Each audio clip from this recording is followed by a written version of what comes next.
transmissions detected. Kill them all. Indulge me. For 1 second, pretend that I'm an idiot. Okay, I'm there.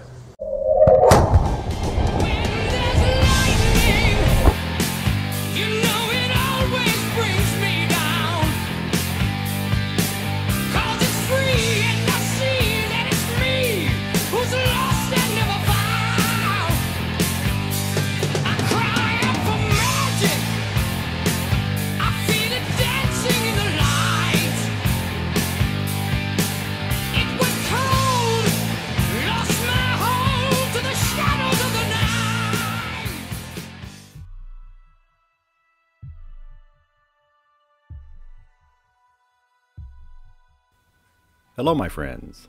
Today I document a few reasons why I don't believe the cool stories I was told. For one, there were several sites that's been found lately that seem to have been destroyed by something else other than a natural flood or earthquake, anything like that. Many instances can be found also where things are exposed to extreme heat, explosive damage, even radiation. No one running the show in archaeology today gives it a second thought or tries to explain why that is. There's just silence. To top it all off, those anomalies are slowly being erased as they continuously add to or rebuild these places. For the last decade, I've traveled the world documenting hundreds of archaeological sites in painstaking detail. What I've seen has opened my eyes to an unsettling truth. The more I've explored, the more I've realized archaeology as we know it is not what it seems. The discovery and preservation of ancient sites are being sold to us, piece by piece. And it leaves me wondering, is archaeology truly about the pursuit of knowledge, or has it shifted focus towards spectacle, narratives, and profits? It's always interesting to see how they mess with the sites. So they're taking stones that they found in the area, and they're actually, I'm sitting here watching them do it, they're actually cutting those stones up, stones that they found, so that they will fit with other stones and they can put them in place. Either that or they are making entirely new pieces, sometimes using plaster. They do that all over the world and rebuild the site to what they estimated it to be. Something to know when you're visiting ancient sites, they're usually never, especially if they look complete, they're usually never in the original state that they were found. That would be bull. And because the crazies, fake space and write themselves into history books, nobody knows nothing really. The geologists, it's sad because they've been lost in evolutionary belief. They've just been told that by the scientists, so everyone's kind of repeating the same thing. We get no real representation of our timeline. Providing the wrong dates and spans in history, it's responsible for confusing the hell out of everybody trying to figure things out. Because if you're working on assumed theories of ages, then, how could you do that? And then I looked at the pyramid complex. If it's only 4,000 or 5,000 years old and it has that much weathering and it's that deteriorated and almost turned back to sand again, then give it another 4,000 or 5,000 years and you never would have found it. What's really going on? And the amateur archaeologists with no funding, they're the only ones actually discovering new things, putting forth new ideas. Have you noticed that? And thank God for their work, and we know you guys. Everyone watches you, What they found is proof of advanced technology being used a long time ago, and it was sitting right in the Cairo Museum for, 100 years? And nobody really paid attention until they walked in one day and said, wait a minute. What are all these vases and, all this stuff here? It makes no sense. And then you know that advanced technology was found in areas that were turned to wasteland. Most cases, like we find something, blew the places to pieces, like every single stone, just like not one stacked upon another when they found it. Some of the major destruction appears to be local too. It didn't affect any other city around there, just that one. From above, like the ancient city in Egypt here in Tanis. You see what I mean? Look, they zoom in, it's just sitting on a pile of sand. Nothing grows anywhere around there. But butted up right against where the ruins are is lush green, fertile land. The evidence laying around that's not destroyed proves the Egyptians didn't do it all, not the oldest stuff. Now, The smaller sandstone and mud brick structures, maybe stacking a few smaller stones up, yeah. Romans, yeah, a little bit. But nobody knows who the original builders are to this day. No one knows who set the enormous foundations, made the huge boxes that we can't move. No one knows who the artists were that carved these gigantic statues out of extremely hard rock. Definitely wasn't somebody with a copper chisel, Not to produce such fine work, we know this. Obviously, machines were used to get laser perfection. It cannot be denied. And in the museum sits some of the coolest out-of-place artifacts we've ever found. One thing that I had never seen until just the other day was that bust of, look at the goofy-looking big-eared pharaoh there. Big lurch-looking pharaoh, like a cartoon character. What pharaoh was that? One of them had like the big belly, wow.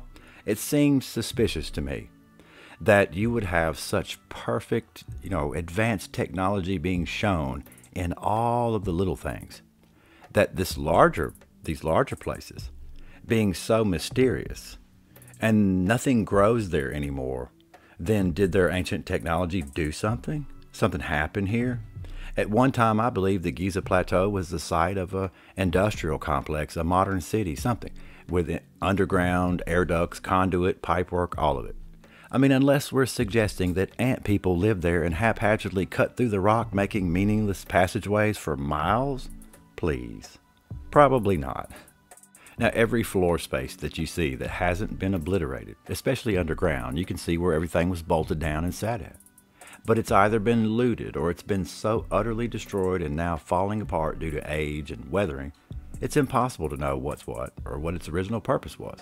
It could have looked just like a Walmart. Nobody knows because the original structure is gone. And if they found this place, just like history suggests they did, that would be the reason why their explanations are so damn silly. And with that, how do we know that they translated the hieroglyphs correctly? Think about that for a second. Were hieroglyphs not made to show scenes like a movie so that anyone could read them?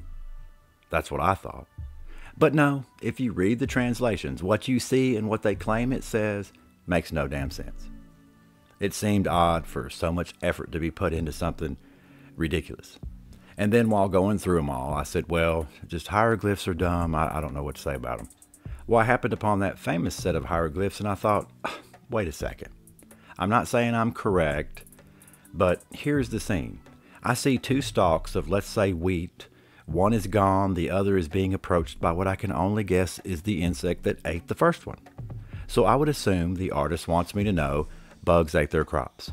Next we got to see, dare I say, there's a helicopter.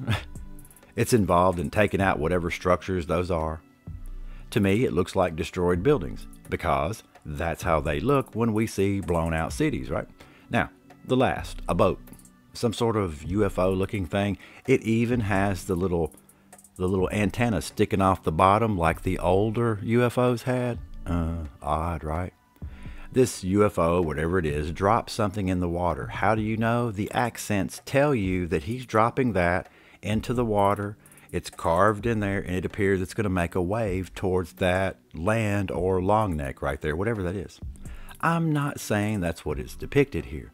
It's just that, well, if the artist wanted someone to just be able to read the hieroglyphs when they walked up, well, why make them so, off the wall? And I think what happened was the original hieroglyphs told one small story. Then the Egyptians came along and took those hieroglyphs and used them as their form of writing and made up their own words for them. I mean, how do we know what they did? And there's so many examples like the Pyramid of Djedefre. Whatever used to stand there, pyramid or not, it's been blown to pieces. When archaeologists found this place, look at that, that's over the top. The complete top of it was gone. It was just a mound of sand. So they started looking into it in the early 1900s, or late 1800s and early 1900s. They dug it out from the sand. Someone in the past had cut down almost 100 feet into bedrock and placed giant stones at the bottom of this pit. of which they were so enormous, they said they couldn't have slid them down the ramp. They wouldn't have been able to turn them. So they had to hoist them from the top, which seems impossible, huh? When the French archaeologists got to the bottom of this pit, inside of one of those giant pieces of granite was an oval tub or vat, that thing right there carved into it. It had a large, huge granite lid on it, right here, what you see, and it was sealed in place with mortar. Apparently, a long time ago, after it exploded, blown up, destroyed, whatever, someone decided to use the vault to place something inside of it and seal it and cover it with sand and block. They say when they opened it, nothing was inside, just charred walls of an empty, smooth as glass container. Well, maybe somebody took out whatever it was before you guys got there. I don't know. One can assume that there was probably a good reason to purposefully bury something in, that far down. We can't be sure because it was so long ago. It's now off limits, but if it ever had any warning signs, if it ever had any danger markers or whatever structure was over the top of it, it's gone. It's been long gone. It all just looks way more important than some empty box at the bottom. And how many times do they say, well, we found it and it was empty? Now think of this. What if the reason we all of a sudden came up with nuclear weapons out of the blue is that these fools took whatever it was in those huge boxes like at the Serapeum that nobody knows, who did? They were open, hey, we don't know they're open when we got there. How strange would it be if those boxes that were open were radioactive? All right, ladies and gentlemen, Yusuf and I are down here inside the second level of the Osiris shaft system. And as I was researching in preparation for this expedition, I came across a research team that had taken chemical analysis of the material that you see coating this container. Now there's two separate layers in the analysis of this coating.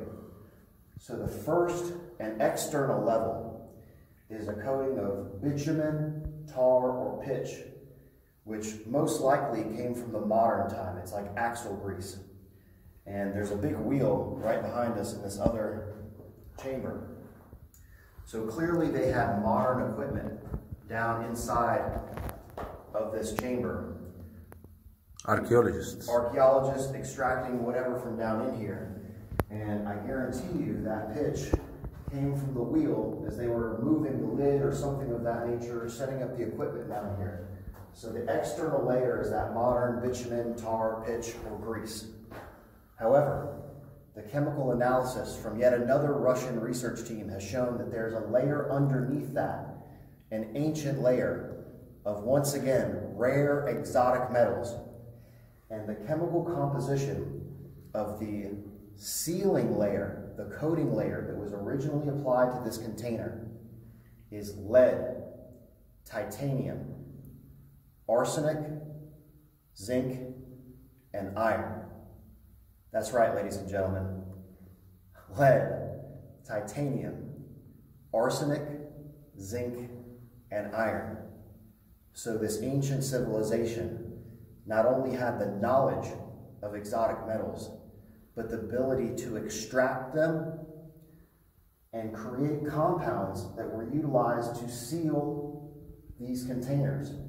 And I mentioned already that there was Geiger counter readings taken from inside of these containers. And the radioactivity inside of these containers is significantly higher than the ambient here in the chamber. So these are very, very unusual containers indeed, ladies and gentlemen. And once again, these are indicative of the knowledge and sophistication of this ancient civilization. So the question remains, what the hell are these things doing down here? And what was the function thereof? Now, Jeffrey Drum has the channel Land of Kim. It's a great channel if you like checking out ancient sites. He shows in one of his videos what's called the Egyptian boat pit. And the bottom there, he refers to this little vein here coming out. He said that is a natural channel or vein of iron ore. It probably is, but as a plumber, and the TV was muted, it was just playing, I looked over and I immediately thought, wow, that's what an ancient cast iron pipe would look like after thousands of years, I would imagine. It's extremely deteriorated, filled with sand and dirt. It looks just like old pipe, but, you know, almost rusted back into ore. But, you know, who knows? It just looks like it. The lip and all of it. It just has that same look, you know. But is that what it is? I don't know. It's so old, who can really tell? But Mr. Drum, he has an interesting theory about the entire pyramid structures and what they do. Go check out his stuff. You won't be disappointed, trust me.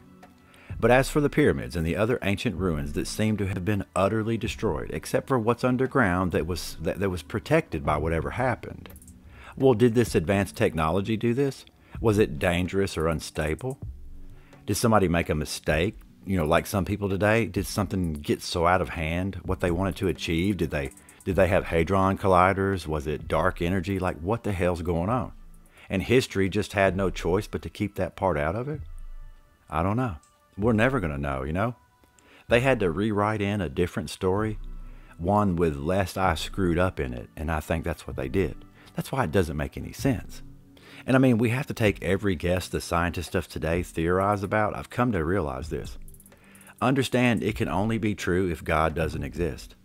When the geologists and everybody tell us about this and we fly through space and everything they're saying and they go all against what was established for many, many thousands of years, we're the only age to come along, and I said this before, that has ever said that everyone else is a liar and we're the only ones that know anything. No other age came through here and did that. They just told what happened, and it was just kind of normal. We come along, and hey, we know everything.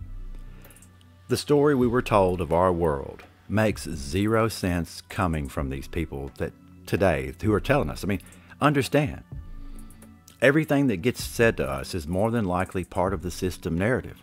It's not the truth. I always fall back on this. I'll never forget the scientists theorizing of life on our crazy world. They said it was just an accident. And it's like, everybody okay? You're okay with that? Not me, not some people, but a lot of people are okay with that. All this unique strangeness put upon a rocky ball flying through infinite space. There's no other planets like ours to be found anywhere. We're made aware that this journey through this abyss, though, here's the part where they get us. We're so unique and wonderful and special, but there's always a catch, isn't it? Here's the catch. This is a one-way trip.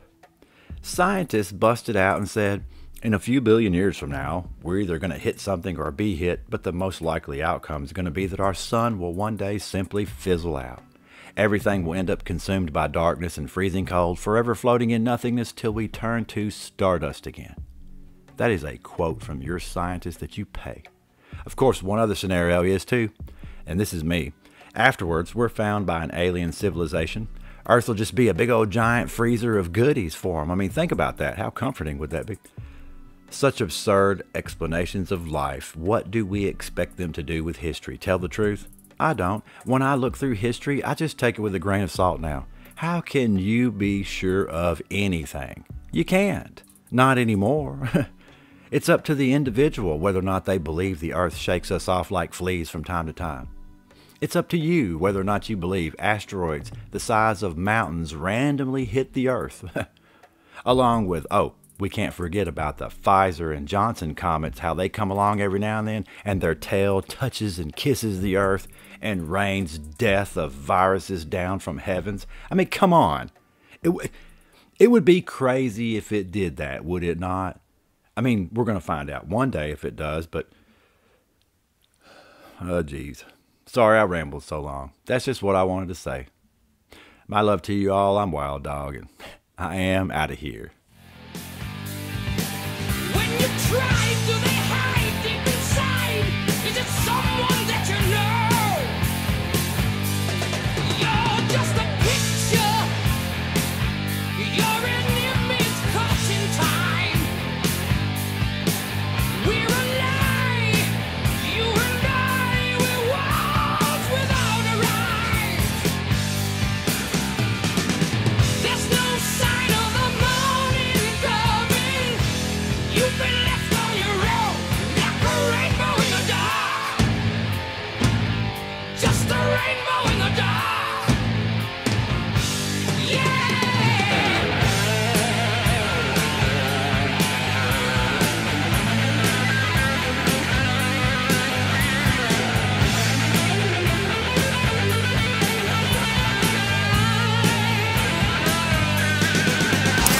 Sorry.